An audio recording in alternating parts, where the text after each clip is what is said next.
In the quiet town of Blackwood, Ohio, there was a rule every student at Jefferson High learned on their very first day. Never use the third-floor boys' washroom after 3:17 p.m. No teacher officially said it. It wasn't written on any notice board. But the fear lived in whispers, nervous laughter, and the way even the toughest seniors avoided that hallway when the final bell rang. Ethan Miller learned the rule too late. It was a rainy Tuesday, the kind that turned the school windows into blurry mirrors. Classes had ended, buses were lining up, and the halls were almost empty. Ethan stayed back to finish a history project. When he finally packed his bag, the building felt wrong, too quiet, like it was holding its breath. As he walked toward the stairs, a sharp pain hit his stomach.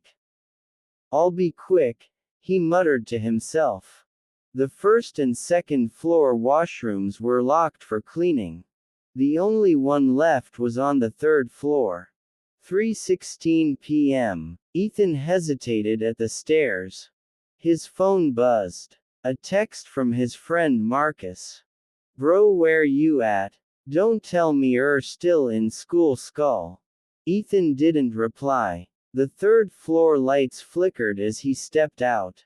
The hallway smelled of old bleach and damp walls. At the far end stood the washroom door, slightly open, as if waiting. 3:17 p.m. The door creaked when Ethan pushed it. Inside, the lights were on, but dim.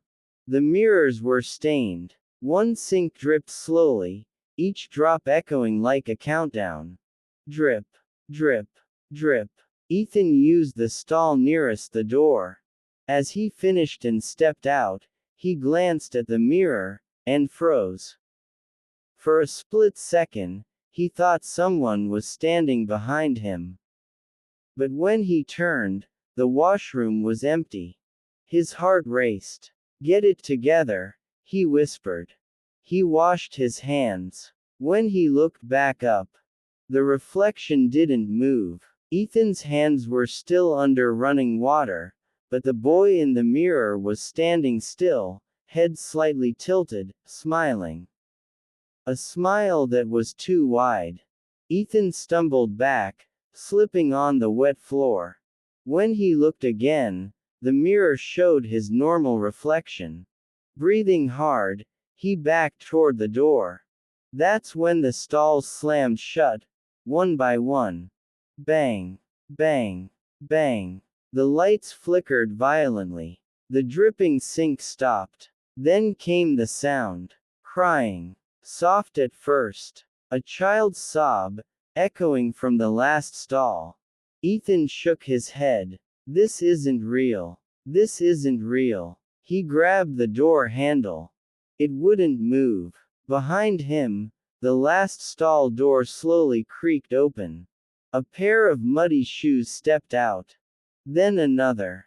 The thing that emerged looked like a student, school uniform torn, skin pale and swollen, eyes black and hollow. Its mouth hung open, jaw cracked as if broken long ago. "You took my place," it whispered.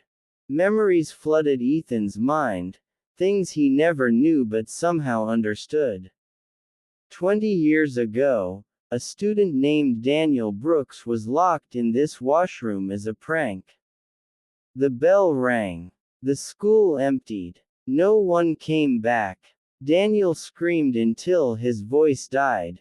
They found him the next morning, dead, twisted, his face frozen in terror in front of the mirror.